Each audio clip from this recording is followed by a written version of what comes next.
مرحبا بجري قناة الهداف هنا بملعب مصطفى شاكر، واللي تابع كل المقابلات كل كبيرة وصغيرة كل ما جرى هنا في ملعب شاكر.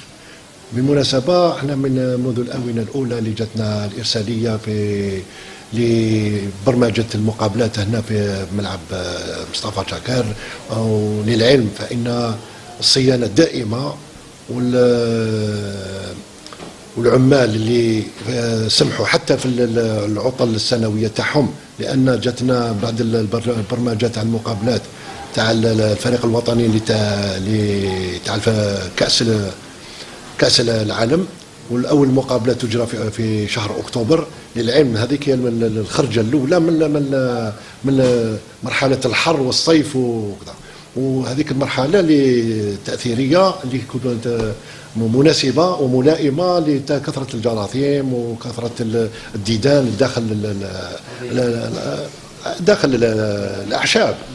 لذلك تكون وقفه دائمه من طرف العمال اللي هما مشكورين، وصيانه دائمه، ويلزمنا ادويه كبيره وكثيره في كل حاجه. كاين كل ديدان اللي يلزم لها ادويه خاصه بها.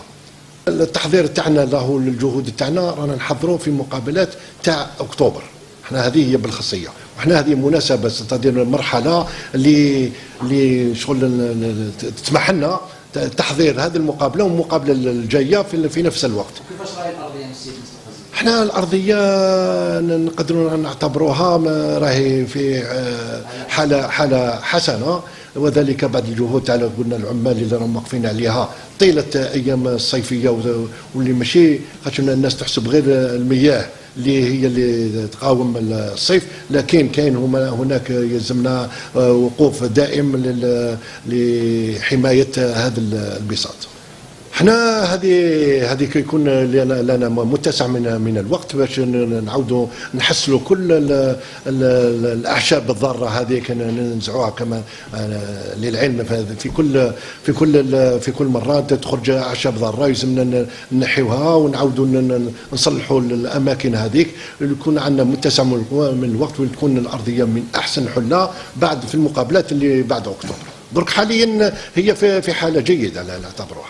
عملية تبيع التذاكر بعد الاجتماعات الاثنين اللي درناهم الأول في الاتحادية تحت رئاسة الأمين العام الجديد السيد يحيوي، اللي نحييه من المنبر، اللي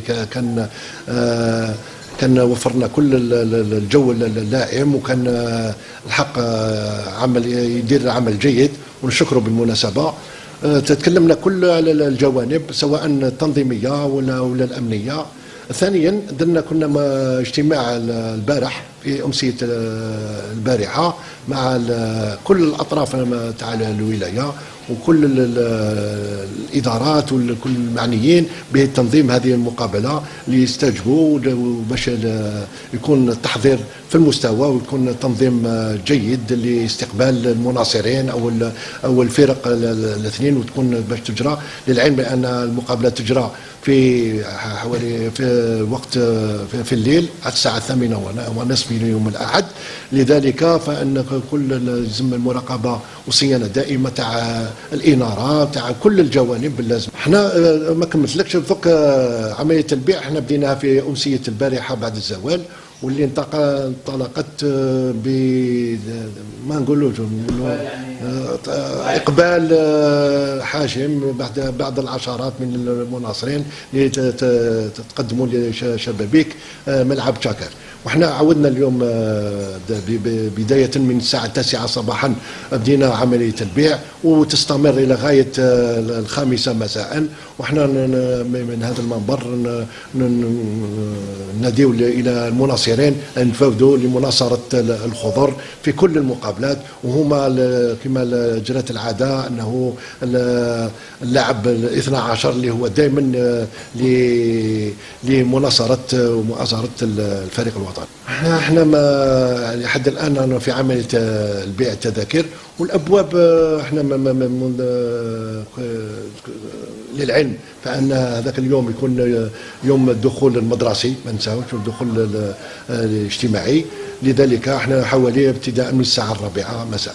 احنا بالمناسبه اشكر وجزيل الشكر لكل الذين وقفوا معنا وكتفونا كل المراحل، منهم على رأسهم السيد والي الولاية اللي خصيصا في هذه الآونة تزيين كل الشوارع وكل ما يجاور مدينة البليدة، ونلاحظوها في عدة مناسبات أنها هي من مدينة الوريدة وراهي كلها ورد إن شاء الله.